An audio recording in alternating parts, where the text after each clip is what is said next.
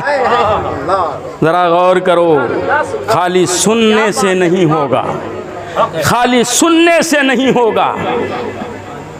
وہ نماز پڑھ رہا ہے اور اللہ نے کھیت پہ کس کو اتارا ہے کام کرنے کے لیے؟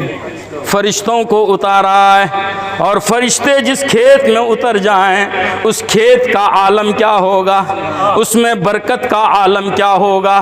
آج تم محنت کرتے ہو مگر دام نہیں ملتا ہے، نقصان ہو جاتا ہے، کبھی پانی تمہاری کھیتی کو کھا جاتا ہے، کبھی دھوپ کھا جاتی ہے، کبھی گورنمنٹ کھا جاتی ہے، کھاتی ہے کہ نہیں؟ مگر نقصان میں کون؟ یہی کسان۔ برکت نہیں، تم سمجھتے ہو کہ محنت سے برکت آتی ہے، مگر سنو، محنت سے برکت نہیں آتی، برکت تو اللہ کی رضا سے آتی ہے۔ اللہ کو راضی کرو، تمہاری کھیتیوں میں برکتیں پیدا ہو جائیں گی۔ میں اکثر دیہاتیوں کو دیکھتا ہوں، بچے پیدا ہو رہے ہیں مگر صبح نہاتے نہیں، وہی کھیتی کر کے آئیں گے تب نہائیں گے۔ بند لفظوں میں بول رہا ہوں، کیا کبھی ان پر غسل واجب نہیں ہوتا؟ ہوتا ہوگا نا بھائی، غسل فرض نہیں ہوتا مگر غسل کرتے ہوئے نظر نہیں آتا۔ ناپاک بدن اپنی کھیتیوں میں جاتا ہے، ہل جوتتا ہے اور سوچتا ہے میرے کمائی میں برکتیں ہو جائیں گی۔ ارے ناپاک آدمی جب زمین پہ چلتا ہے تو زمین لعنت کرتی ہے، فرشتے لعنت کرتے ہیں، تم پاک ہو جاؤ۔ دیہاتیوں، اگر تم زراعت پیشہ ہو، کھیتیاں کرتے ہو، صبح سویرے پاک ہو کر وضو کر کے اپنی کھیتی میں جاؤ، اللہ سے دعا کرو، یا الہی اس زمین کے سینے پر تو نے میری روزی روٹی رکھی ہے، میں لاچار بندہ ہوں، محنت کرنے والا ہوں، اپنا فضل نازل کر دے، میری محنت کو قبول کر لے، میری کھیتی میں برکتیں پیدا کر دے۔ تمہاری دعا ختم نہیں ہوگی، اللہ تمہاری کھیتی میں برکتیں عطا فرما دے گا۔ بے شک بے شک ہوگا کہ نہیں؟ مگر ناپاک بدن چلے جاتے ہو۔ میں بے جھجک ہو کر بولتا ہوں، میری مائیں ناپاک بدن رسوئی گھر میں چلی جاتی ہیں، کھانا پکانا شروع کر دیتی ہیں۔ غلط بول رہا ہوں؟ بولو بھائی، غسل کر کے تو نہیں پکاتے، ناپاک بدن پکاتی ہیں یہ لوگ، اور سوچتی ہیں کہ 2 بجے گا تو نہائیں گے، سارے کاموں سے فارغ ہو کر کے غسل کریں گے۔ پورا دن ناپاک بدن گھومتے رہتے ہیں گھر میں، اس گھر میں برکت کیسے ہوگی؟ میری ماں ہوش کا ناخن لینا ہے۔ سرکار فرماتے ہیں ناپاک عورت جب تک گھر میں ناپاک رہتی ہے، اللہ رحمت والے فرشتوں کو اس گھر پہ نازل ہونے سے روک لیتا ہے۔ یعنی فرشتے نہیں آتے اس گھر میں برکتیں کیسے ہوں گی؟ تم ناپاک بدن رسوئی گھر میں، چولہا گھر میں چلی جاتی ہو اور کھانا پکاتی ہو، کیا دشمنی ہے اپنے شوہر سے، اپنے بچوں سے؟ مصطفیٰ جان رحمت نے ارشاد فرمایا ناپاک بدن اگر کھانا پکایا جائے تو اس کھانے میں غذائیت نہیں ہوتی، بیماریاں ہوتی ہیں۔ گویا تم ناپاک بدن کھانا پکا کر کے کھانے میں بیماریاں پیدا کر رہی ہو۔ اب شوہر کھائے گا بیمار ہو جائے گا، بیٹا کھائے گا بیمار ہو جائے گا، بیٹی کھائے گی بیمار ہو جائے گی۔ کیوں اپنے شوہر سے دشمنی کرتی ہو؟ کیوں تم اپنی اولاد سے دشمنی کرتی ہو؟ اگر ناپاک ہو، غسل تم پر فرض ہے، پہلے نہا لو، پھر رسوئی گھر میں جاؤ، کھانا پکاؤ، اللہ اس کھانے میں برکتیں عطا فرمائے گا۔ صحیح ہے نا بھائی؟ اب یہاں پر ایک واقعہ سنا ہے حضرت سیدنا امام احمد بن حنبل رضی اللہ تعالیٰ عنہ، بڑے صوفی منش، بہت ہی متقی، اسی دور میں ایک امام اور ہے، امام شافعی۔ جی جی، ہمارے کتنے امام ہیں بولو تو؟ 4 امام۔ امام اعظم جن کو ہم لوگ مانتے ہیں، امام شافعی لوگ مانتے ہیں، امام مالکی لوگ مانتے ہیں، امام احمد بن حنبل یہ چوتھے امام ہیں۔ تو امام شافعی اپنی بیٹیوں سے اپنی بیوی کے سامنے فرماتے ہیں، غور سے سنیے گا، اے میری بیٹیوں، مجھ سے بھی زیادہ تقوی والا عالم موجود ہے۔ بیٹیاں پریشان ہو گئیں، ابا حضور آپ سے زیادہ بڑا عالم، آپ سے زیادہ تقوی والا کون ہو سکتا ہے؟ آپ ہی تقوی والے ہیں، آپ تو بڑے عالم ہیں۔ مگر امام شافعی فرماتے ہیں بیٹی مجھ سے زیادہ تقوی والا عالم امام احمد بن حنبل ہیں۔ بیٹیوں نے کہا ابا حضور آپ نے فرمایا ہے کہ عالموں کا چہرہ دیکھنا کفارہ سیئات ہے، اس عالم کو دعوت دیجئے، اس پیارے امام کو دعوت دیجئے۔ امام شافعی نے فرمایا بیٹیوں وہ رات بھر نماز پڑھتے ہیں اور بہت کم کھاتے ہیں۔ بیٹیوں نے کہا ابا حضور دعوت دیجئے۔ امام اعظم امام شافعی گئے، امام احمد بن حنبل کو دعوت دیے۔ امام احمد بن حنبل تشریف لائے، مہمان بن کر آئے ہیں، سمجھ میں آ رہی نا باتیں؟ حضرت امام احمد بن حنبل آئے امام شافعی کے یہاں، بچیوں نے کھانا پکایا، روٹیاں بیل رہی ہیں اور درود پاک پڑھ رہی ہیں، سالن پکا رہی ہیں، قرآن کی آیتیں پڑھ پڑھ کے، کلمہ پڑھ پڑھ کے سالن پکا رہی ہیں۔ کھانا پکایا، دسترخوان سجایا۔ بابا نے کہا تھا امام احمد بن حنبل بہت کم کھاتے ہیں، مگر جب دسترخوان پہ بیٹھے امام احمد بن حنبل کھانے لگے، کھاتے گئے، گھر والوں کے لیے جتنا پکا تھا سارا اکیلے کھا گئے، سارا اکیلے کھا گئے۔ اب بیٹیاں کے سوچنے لگیں ابا حضور جھوٹے تو نہیں ہیں، غلط تو نہیں بولتے ہیں، مگر آج ابا حضور کی بات غلط ثابت ہو رہی ہے۔ آپ نے تو فرمایا تھا یہ کم کھاتے ہیں، مگر یہ تو پورے گھر والوں کا کھا گئے، اتنے پیٹو عالم ہیں، ہے نا؟ بھلا والد صاحب یہاں پر فیل ہو گئے، بھلا رات بھر نماز پڑھتے ہیں، دیکھیں گے بچیوں نے پلنگ کے نیچے پانی رکھا، سوئیں گے، اگر نماز پڑھنے کے لیے جاگیں گے تو ضرور وضو کریں گے نا بھائی، بغیر وضو کے تو نماز نہیں پڑھیں گے۔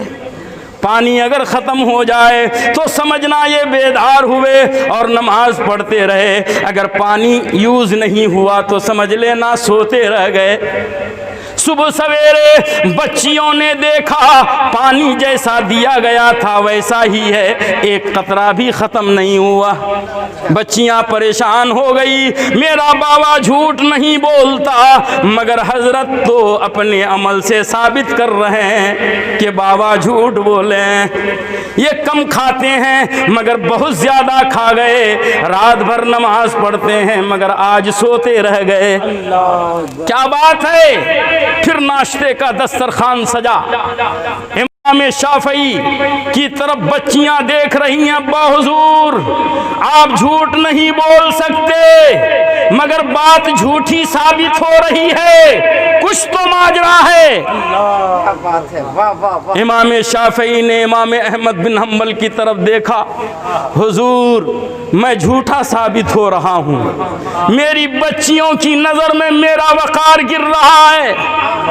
امام احمد بن حنبل نے فرمایا اے بیٹیوں آؤ سنو، تم لوگوں نے درود پڑھتے پڑھتے روٹیاں پکائیں، تم نے آیتیں پڑھتے پڑھتے سالن پکایا، اور اتنا ٹیسٹی اور اتنا مزیدار پکایا کہ اس روزی میں جنت کی روزی کا مزہ آیا۔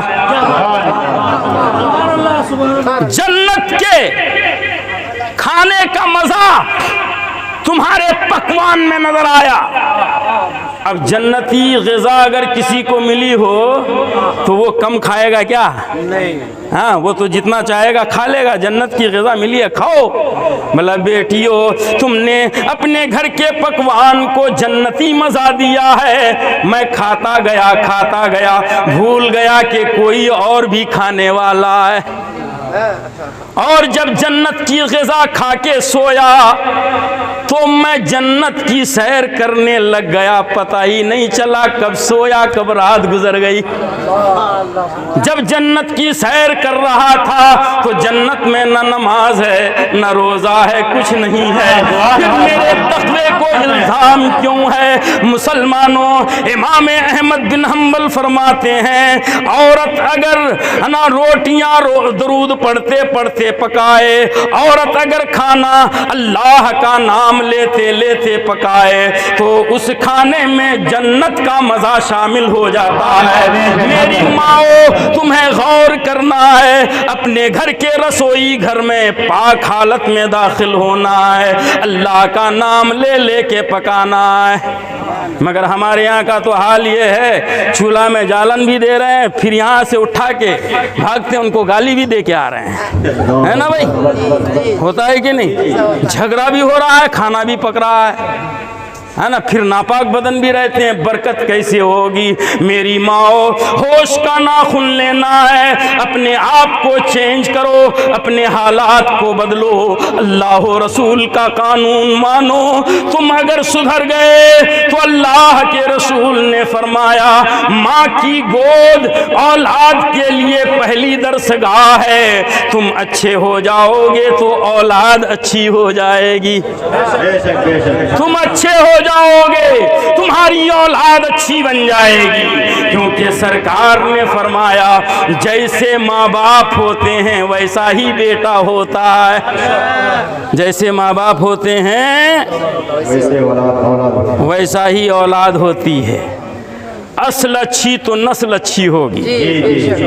مسلمانوں جب یہ بات مان گئے کہ باپ اچھا ہوگا تو بیٹا اچھا ہوگا تو آؤ اپنے نبی کی شان دیکھو، اللہ ارشاد فرماتا ہے قد جاءکم من اللہ نور، سبحان اللہ، ذرا تڑپ کے بولو سبحان اللہ، ذرا جھوم کے بولو سبحان اللہ۔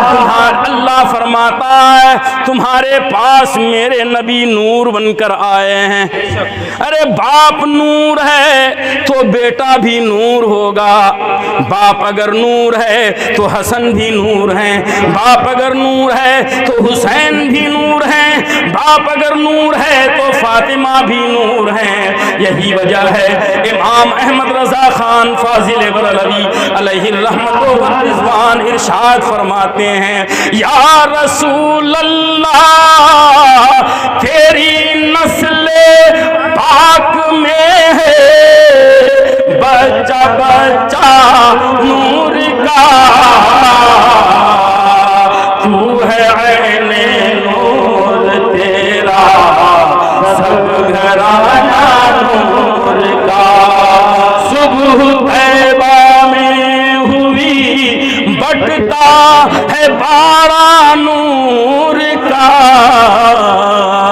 صدقہ لینے نور کا آیا ہے تارا نور کا۔